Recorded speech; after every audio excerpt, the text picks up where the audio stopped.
ఈ సీన్ అప్పుడే తీసారా ఈ సినిమా ఇది? ఏది సార్? ఈ పంచాంగం పట్టుకున్న సీను అప్పుడు ఇది మన జనవరిలో సార్. ఇది జనవరిలో ఫోటోషూట్. ఇది ఫోటోషూట్ చేశారు. జనవరిలో ఫోటోషూట్కి తీసినప్పుడు ఈ డ్రెస్సెస్ ఇవన్నీ అప్పుడు తీసాం అనమాట. ఎందుకంటే కొత్త పంచాంగం చేతిలో పట్టిన 25, 26 అంటే జనవరి కల్లా వచ్చేసింది యాక్చువల్లీ. అది జనవరి గేట్ ఇప్పుడు ఇంకో 2 నెలల పోతే వచ్చే పంచాంగం వచ్చి అది కూడా వచ్చేస్తుంది. జనాలు ఎలా తయారంటే ఇప్పుడు ఈ సంవత్సరం ఫలితం ఎలా ఉందో తెలిసిపోయింది. 26, 27 అలా ఉంటుందో ఎదుగుని వెయిట్ చేస్తున్నారు. సో వీళ్ళు ఏం చేస్తున్నారంటే మార్కెట్లో ఎవడు పంచాంగం ముందు వెళ్తే వాడిదే బిజినెస్ కదా అని చెప్పేసి దసరా రాకుండానే పంచాంగాలు వచ్చేస్తున్నాయి. ఉగాది దాకా ఎందుకు, నెక్స్ట్ ఇయర్ ఉగాది పంచాంగం ఈ దసరాకి వచ్చేస్తున్నాయి మార్కెట్లోకి. ఏముంది ఇప్పుడు కంప్యూటర్స్ వచ్చేసాయి, ఈజీ వర్క్. ఇది వరకు అంటే ఎవ్రీథింగ్ మాన్యువల్గా ప్రతి రోజునే మాన్యువల్గా కట్టుకోవాల్సి వచ్చేది. మ్యాథమెటిక్స్ మొత్తం నిజంగా ఒకప్పుడు పంచాంగాలు చేతితో రాసిన రోజుల్లో అసలు చాలా టఫ్ జాబ్ అది. ఎందుకంటే పెన్సిల్ పెన్ బట్టి అలాగా ప్రతి రోజుని కాల్కులేట్ చేసి ఒక రోజు 2 రోజులు కాల్కులేట్ చేసేవారు. 300 రోజులు కాల్కులేట్ చేయడం కనీసం 6 నెలలు పట్టేది. ఆ తర్వాత అవన్నీ ఫైనలైజ్ చేసేటప్పుడు ఇంకో 2 నెలలు పట్టేది. అంటే ఒక పంచాంగం రాయడానికి యావరేజ్ 8 to 9 months పట్టేది. ఇప్పుడే ఉంది డేటాబేస్ కంప్యూటర్ పోయి చేస్తే అన్ని. అందుకని అప్పుడు ఉగాది ముందే వచ్చేవి, ఇప్పుడు అలా కాదు. ఇప్పుడు నాకు తెలిసి 10 ఏళ్ళ ముందు దాకా కూడా చెప్తున్నారు అన్ని నాకు తెలిసి. కొన్నిసార్లు అంటే నాకేది ఏమంటారు వాటిని, మన ప్రిడిక్షన్స్ కూడా ఇవన్నీ కొన్ని మీది ఇట్లా ఉండబోతుంది, మీది అట్లా ఉండబోతుంది అది అనుకుంటే ఇక అవన్నీ ఏవో వస్తుంటాయి అవన్నీ. బట్ ఇక మీరు అన్నది కరెక్ట్, కంప్యూటర్ తోటి తర్వాత బాగా కరెక్ట్. సో ఈ సినిమాలో అంటే లీడ్ రోల్స్ 3 ఉంటాయా? ఒక విధంగా అనుకోవచ్చు సార్. అంటే ముఖ్యంగా అంటే lead roles means total cinema run అయ్యేది రన్ అయ్యేది కథ ముఖ్యంగా జరిగేది సారంగపాణికి తర్వాత మైథిలి అనే క్యారెక్టర్ అమ్మాయి చేసింది. తనకి రూపా కోడ్వాయర్. అండ్ కిషోర్ అన్న పాత్ర కూడా చాలా, చందు అనే క్యారెక్టర్ చాలా ఒక మంచి పాత్ర.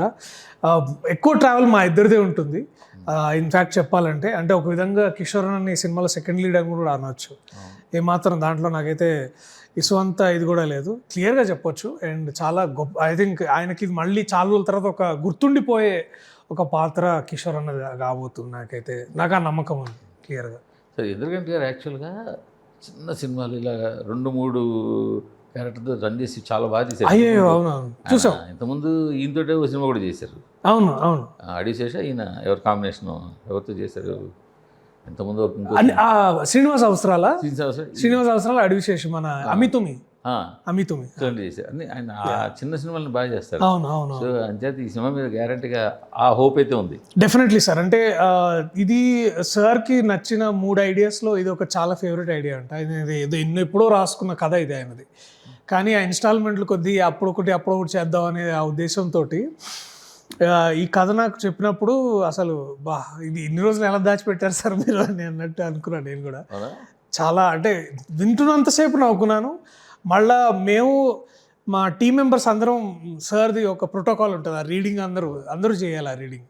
సో అందరం ఒక టేబుల్ రీడింగ్ చేసినప్పుడు అంతే గొప్పగా అందరం నవ్వుకోవడం అంతా చేసుకోవడం. సో ఇట్ ఫెల్ట్ వెరీ వింటున్నప్పుడు మనకు తెలుస్తుంది మంచి సినిమా ఉంది, దీన్ని కన్వర్ట్ చేయాలి, ఒక గొప్ప సినిమాలా కన్వర్ట్ చేయగలగాలి. అది అనుకున్నాం అప్పుడు. నిజంగా చెప్తున్నారు డిప్లొమాటిక్ ఆన్సరా? లేదు సార్, నిజంగా. అంటే నాకు ఎందుకు అంటే ఇప్పుడు నేను ఎందుకంటే మీరు ఇక్కడ 2 పాయింట్లు ఉన్నాయి. ఒకటి, ఇలాంటి ఐడియా ఇన్నాళ్ళు ఎందుకు దాచిపెట్టారన్నది ఒకటి. రెండోది, ఆయన ఆ ఐడియాని సినిమాకి ఎలా మార్చారన్నది ఒకటి. సో ఇందులో దీన్ని నమ్మబుల్గా ఉంటుంది. ఎందుకంటే ఆయన రైటింగ్ స్కిల్ మనకు తెలుసు, ఆయన ఏదైనా ఎక్స్పెండ్ చేయొచ్చు. బట్ ఆ పాయింట్ అంత ఎగ్జైట్ చేసే పాయింట్ అన్నది. అవును సార్, నాకు డెఫినెట్లీ. ఎందుకు అంటే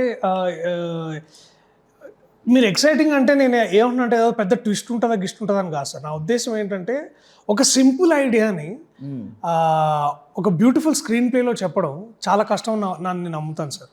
అంటే నేను చేస్తున్న సినిమాల్లో కూడా ఒక్కోసారి ఏంటంటే ఇప్పుడు సింపుల్ కథల్ని గొప్పగా కన్వర్ట్ చేయడం అనేది అదొక ఆర్ట్ లాగా నేను ఫీల్ అవుతాను.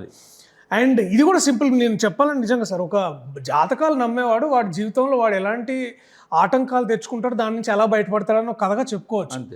కానీ ఆ కథ నుంచి ఎంత స్క్రీన్ ప్లే రాయాలనేది అది సార్. అది 2 నాకు ఎక్సైటింగ్ అయిన ఐడియా ఏంటంటే ఇది the second part of the conversion part, idea నుంచి స్క్రీన్ ప్లేని, అది కూడా నాకు ఈక్వల్ ఎక్సైటింగ్ అనిపించింది. యా, నాకు so idea maybe simple idea కూడా, సింపుల్ ఐడియా అయి ఉండొచ్చు సార్. అవును సార్. ఎందుకంటే మీరు చెప్పిన దాన్ని బట్టి ఇప్పుడు వచ్చిన కంటెంట్ చూస్తుంటే కూడా మనకి ఏమనిపిస్తుంది అంటే ఏందో కుర్రాడు జాతకాలు అమ్ముతాడు, ఆ జాతకాల పిచ్చిలో పడి ఎవడేది చెప్తే చేస్తాడు అని అనుకుందాం. ఎస్, ఐ థింక్ నేను ఏంటంటే ఒకటి చెప్పి ఈ రాయి పెట్టుకుంటాడు, ఇంకో రాయి పెట్టుకుంటాడు, ఇంకో ఈ తాడు కట్టి అంటాడు, ఇక్కడ నుంచి ఇక్కడ తాళ్ళు వచ్చాయనుకోండి, అది ఫన్నే కదా. అదే సార్, అదే ఫన్. దాన్ని ఇవన్నీ ఈ ఆస్పెక్ట్స్ అన్నిటినీ సార్ మన ఇంద్రగంటి గారు వారి స్టైల్లో దాన్ని డీల్ చేసిన విధానం, ఆ కామెడీ కానివ్వండి, కామెడీ కంటే కూడా హ్యూమర్ అనడంలో నాకు ఇంకా the better word to all of this is humour sir. పాత్రల ద్వారా అలాగే సందర్భం ద్వారా వచ్చే ఈ చిన్న చిన్న ఇష్యూస్ని ఆయన హ్యూమర్గా మార్చిన విధానం నాకైతే భలే నచ్చింది సార్.